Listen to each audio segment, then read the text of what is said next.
নমস্কাৰ, মই তৃষ্ণা। মোৰ উন্নতি ভিডিঅ'লৈ আপোনাক সকলোকে পুনৰবাৰ স্বাগতম জনালোঁ। ইফালে দেখিছেনে আমাৰ একদম মা ঘৰ।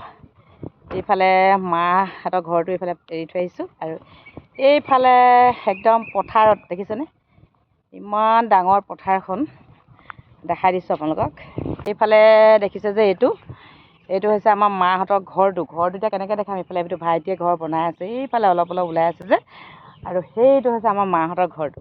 আৰু এইফালে একদম পথাৰত এইফালে আমাৰ দাদাহঁতি এইফালে দেখিছেনে, এইফালে অলপ মানুহবিলাক দেখাবই পৰা নাই, হাল বাই আছে। আৰু এইফালে টোপোলা এটা দিছিলে মা ঘৰ পৰা কি মানে কি ক'ম আৰু মাটি কঁঠাল দেউতা দি পঠাইছে। আৰু মই এইফালে এতিয়া আহিছোঁ, ৰাস্তা আছে একদম বোকা, পথাৰখন বহুত ডাঙৰ, একদম পূৰা খেতিয়ক ৰাইজসকলে একদম পথাৰত হাল বাই আছে। আৰু মই এতিয়া স্কুটি থৈ আহিছোঁ বেলেগ মানুহৰ ঘৰত। আমাৰ মাহঁতৰ ৰাস্তাটো বোকা হৈ গ'ল আৰু এইফালে এতিয়া মই আহি আছোঁ। পথাৰখন দেখি একচুৱেলি ভালো লাগিছে।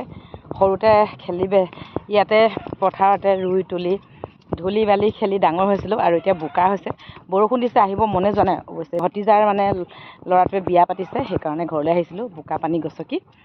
পথাৰখন আপোনালোকক অলপ দেখাই দিম, চাব দেই, খেতিয়কসকলে কিমান কষ্ট কৰে। এইফালে আমাৰ দাদাহঁতি পথাৰত, আৰু এইখন পথাৰ, এইখন হৈছে আমাৰ মাহঁতৰ পথাৰ। এইফালে দেখিছেনে একদম পূৰা টকৌ গছ আছে, বাঁহনি। ট্ৰেক্টৰ হোৱাৰ পৰা মানে গৰু হাল দেখি নোপোৱা হ'লোঁ। খেতি পথাৰৰ মানুহে একদম পূৰা এইটো ৰাস্তাটো ইমান বোকা হৈ গ'ল পদূলিমুখত চাওক। উপায় নাই, বোকা পানী গছকি হ'লেও মাকৰ ঘৰলৈ আহিবই লাগিব। তাতে ভতিজা ল'ৰাৰ বিয়া আছিলে, বিয়া মানে ছোৱালী আনিলেই, কিন্তু আমাৰ আহাৰ হাত লাগি আছিলে, সেইকাৰণে নিয়ম কৰা নাছিলোঁ। আৰু আমি নিয়ম আছিলে সেইকাৰণে আহি গ'লোঁ বোকা পানী গছকি। বাপৰে বাপ, ইমান বোকা হৈছে ৰাস্তাটো। বাৰিষা দিনত গাঁৱৰ ৰাস্তাবিলাক বোকা হয় অৱশ্যে। আমাৰ ৰাস্তাটো কিয় জানো চৰকাৰেও চকুত পৰা নাই, নাজানো, আৰু বনাই দিয়া নাই ৰাস্তাটো। মানুহবিলাকৰ ইমান কষ্ট হৈছে, গাড়ী বাইক উলিওৱা সোমোৱা, খোজকাঢ়ি আহিবলৈ অলপ প্ৰব্লেম হৈ যায়। এতিয়া আহি পালোহি মোৰ নিজৰ ঘৰত, আৰু আহি পাই মোৰ একেবাৰে মূৰ চুৰ গৰম হৈ গৈছে। ঘৰটো চাফা কৰিব লাগিব। 2 মাহৰ মূৰত ঘৰলৈ আহিছোঁ, আৰু মাহঁতৰ ঘৰত থাকিলোঁ 2 দিন, আৰু এতিয়া মোৰ নিজৰ ঘৰখন কাম কৰা মানুহ বিচাৰি আছোঁ। যদি পাই যাওঁ আমি গোটেইকেইজনী লাগি কাম কৰিম, ঘৰটো চাফা কৰিম, আপোনালোকক দেখাম, চাব দেই। ঘৰটো মানে সাংঘাতিক লেতেৰা, কি ক'ম। মাইকী মানুহ যেতিয়া ঘৰত নাথাকোঁ তেতিয়া মানে বহুত লেতেৰা হৈ থাকে ঘৰটো। দেখিছে একদম পৰ্দা চৰ্দা দাঙি লৈছোঁ, এফালে একদম য'ত ত'ত বস্তু আপোনালোকক দেখাম, চাব দেই। আৰু আমাৰ মানে শকুন্তলাহঁতক মাতি আনিছোঁ ঘৰটো চাফা কৰিবলৈ।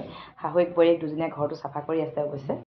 এফালে বিচনাত ফুলদানি, এইফালে টেবুল ওপৰত তুলি দিলোঁ। এইফালে দেখিছেনে এইবিলাক লেতেৰা হৈ আছে, আৰু এইবিলাক খেলি মেলি ঘৰ পূৰা চাফা কৰি আছোঁ, য'ত ত'ত বস্তু উঠাই দিছোঁ। আৰু এইবোৰ নতুনকৈ বনোৱা ৰুমকেইটা মানে পূৰা ঢালাই দি আছোঁ। বস্তু চাওক কি অৱস্থা, আৰু এইফালে গোটেই বস্তু লেতেৰা পেতেৰা এনেকুৱা অৱস্থা। এইবোৰ পূৰা চাফ পানী দি ধুবলগীয়া হৈছে। আৰু এইফালে এইটো পাকঘৰটো হৈছেগৈ আৰু বনাই আছিলোঁ। আৰু ইফালে এইবিলাক পাকঘৰ, এইটো আমাৰ পাকঘৰটো, এইবিলাক স্লেব বনাবৰ কাৰণে এইবোৰ ঠিক কৰি থকা হৈছে, আৰু এইবোৰ মাটি উঠাই দিলোঁ। আৰু এইফালে লেট্ৰিন বাথৰুমৰ কাৰণে ছাদখন ঢালাই কাৰণে এইবোৰ মানে দি থকা হৈছে।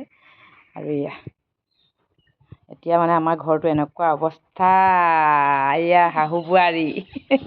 এইফালে আমাৰ ঘৰৰ সদস্যবিলাক দেখিছে, চব মানে ব্লেক। এইফালে 2টা, সেইফালে ছাগলী, আৰু আমাৰ মানে এইফালে বসন্তীবিলাক আমাৰ মানে এনেকৈ আৰু থৈ দিয়া হৈছে।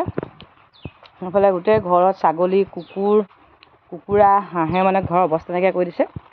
এতিয়া মানে আমাৰ ঘৰৰ গাঁৱৰ পৰিৱেশবিলাক আপোনালোকৰ লগত অলপ শ্বেয়াৰ কৰিলোঁ। চাব শেষলৈকে ভিডিঅ'টো। ফেচবুকত যদি চাই থাকে ফ'ল' কৰি দিব, যদি ইউটিউবত চাই ছাবস্ক্ৰাইব কৰি দিব, লাইক কৰি দিব, শ্বেয়াৰ কৰি দিব। এয়াই হৈছে আমাৰ গাঁৱলীয়া পৰিৱেশ। গাঁৱত থকা আমেজেই সঁচাকৈ সুকীয়া, আৰু টাউনৰো অলপ বেলেগ।